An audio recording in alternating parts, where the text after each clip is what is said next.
Hi everyone, welcome to Sakhi vlogs. ಎಲ್ಲರೂ ಚೆನ್ನಾಗಿದ್ದೀರಾ ಅಂತ ಭಾವಿಸ್ತಾ ಇವತ್ತಿನ ವ್ಲಾಗ್ ಸ್ಟಾರ್ಟ್ ಮಾಡ್ತಿದ್ದೀನಿ. ಇವತ್ತು ನಾನು ಕಡಲೆಕಾಳು ಉಸ್ಲಿನ ಹೇಗೆ ಮಾಡೋದು ಅಂತ ತೋರಿಸ್ತಿದ್ದೀನಿ. ಈ ವಿಡಿಯೋನ ಎಲ್ಲೂ ಸಹ ಸ್ಕಿಪ್ ಮಾಡದೆ ಪೂರ್ತಿಯಾಗಿ ನೋಡಿ, ಹಾಗೆ ಸಖಿ ವ್ಲಾಗ್ಸ್ನ ಸಬ್ಸ್ಕ್ರೈಬ್ ಮಾಡಿ. ಮೊದಲಿಗೆ ನಾನು ಅರ್ಧ ಕೆಜಿಯಷ್ಟು ಕ್ಲೀನ್ ಮಾಡಿರುವಂತಹ ಕಡಲೆಕಾಳನ್ನ ತಗೊಂತಿದ್ದೀನಿ.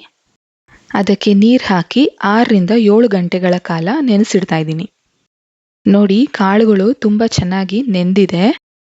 ಇದನ್ನ ನಾನು ಒಂದ್ಸರಿ ಮತ್ತೆ ತೊಳೆದು ಒಂದು ಕುಕ್ಕರ್ಗೆ ಹಾಕೊತಾ ಇದ್ದೀನಿ. ಇವಾಗ ನಾನು ಆ ಕಾಳುಗಳು ಮುಳುಗುವಷ್ಟು ನೀರು ಹಾಕೊತಾ ಇದ್ದೀನಿ. ಅದಕ್ಕೆ 1 ಸ್ಪೂನ್ ಅಷ್ಟು ಉಪ್ಪನ್ನ ಹಾಕೊಂಡು ಕುಕ್ಕರ್ನ ಕ್ಲೋಸ್ ಮಾಡ್ತಾ ಇದ್ದೀನಿ. ನಾನು ಕುಕ್ಕರ್ನ 2 ವಿಷಿಲ್ ಬರೋ ಅಷ್ಟು ಕೂಗ್ಸಿದ್ದೀನಿ. ನೀವು ಕಾಳು ಎಷ್ಟು ಗಂಟೆಗಳ ಕಾಲ ನೆನೆಸ್ತೀರಾ ಅದ್ರ ಮೇಲೆ ನಿಮ್ಗೆ ಎಷ್ಟು ವಿಷಿಲ್ ಬೇಕೋ ಅಷ್ಟು ಹಾಕ್ಸ್ಕೊಳ್ಳಿ. ಕುಕ್ಕರ್ ಆರೋ ಅಷ್ಟರಲ್ಲಿ ಮಸಾಲೆನ ರೆಡಿ ಮಾಡ್ಕೊಳ್ಳೋಣ. ಒಂದು ಜಾರಿಗೆ 5ರಿಂದ 6 ಹಸಿ ಮೆಣಸಿನಕಾಯಿನ ಪೀಸ್ ಮಾಡಿ ಹಾಕೊತಾ ಇದ್ದೀನಿ. 1 ಇಂಚಿನಷ್ಟು ಶುಂಠಿನೂ ಸಹ ನಾನು ಕಟ್ ಮಾಡಿ ಹಾಕೊತಾ ಇದ್ದೀನಿ.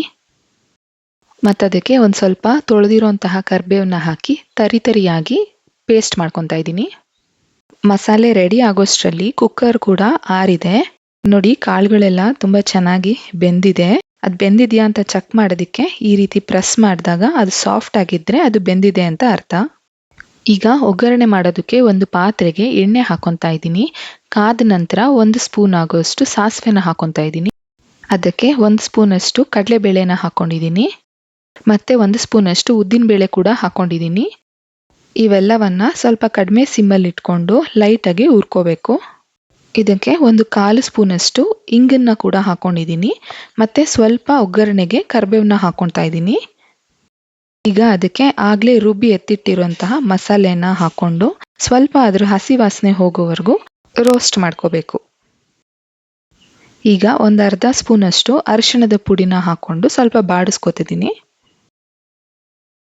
ಈಗ ಬೆಂದಿರೋಂಥ ಕಡಲೆಕಾಳುಗಳನ್ನ ಇದಕ್ಕೆ ಸೇರಿಸ್ಕೊತಾ ಇದ್ದೀನಿ. ಈಗ ಒಗ್ಗರಣೆ ಎಲ್ಲ ಹೊಂದ್ಕೊಳ್ಳೋ ಹಾಗೆ ನಿಧಾನಕ್ಕೆ ಮಿಕ್ಸ್ ಮಾಡ್ಕೊಂಡ್ರೆ ಆಯಿತು. ಈ ರೆಸಿಪಿ ತುಂಬ ಈಸಿ. ನೀವು ಮೊದಲೇ ಕಾಳುಗಳನ್ನ ನೆನೆಸಿ ಎತ್ತಿಟ್ಟಿದ್ರೆ ಒಂದು 15 ನಿಮಿಷಗಳಲ್ಲಿ ಉಸ್ಲಿನ ರೆಡಿ ಮಾಡ್ಕೊಳ್ಬೋದು. ಈಗ ಇದಕ್ಕೆ ನಾನು ಒಂದು ಅರ್ಧ ಹೋಳಿನಷ್ಟು ತೆಂಗಿನಕಾಯಿನ ತುರಿದು ಹಾಕೊತಾ ಇದ್ದೀನಿ. ಬೇಕಿದ್ರೆ ನೀವು ತೆಂಗಿನಕಾಯಿನ ಮಸಾಲೆ ಜೊತೆನೆ ಸ್ವಲ್ಪ ತರಿಯಾಗಿ ರುಬ್ಬಿ ಕೂಡ ಹಾಕೊಳ್ಬೋದು.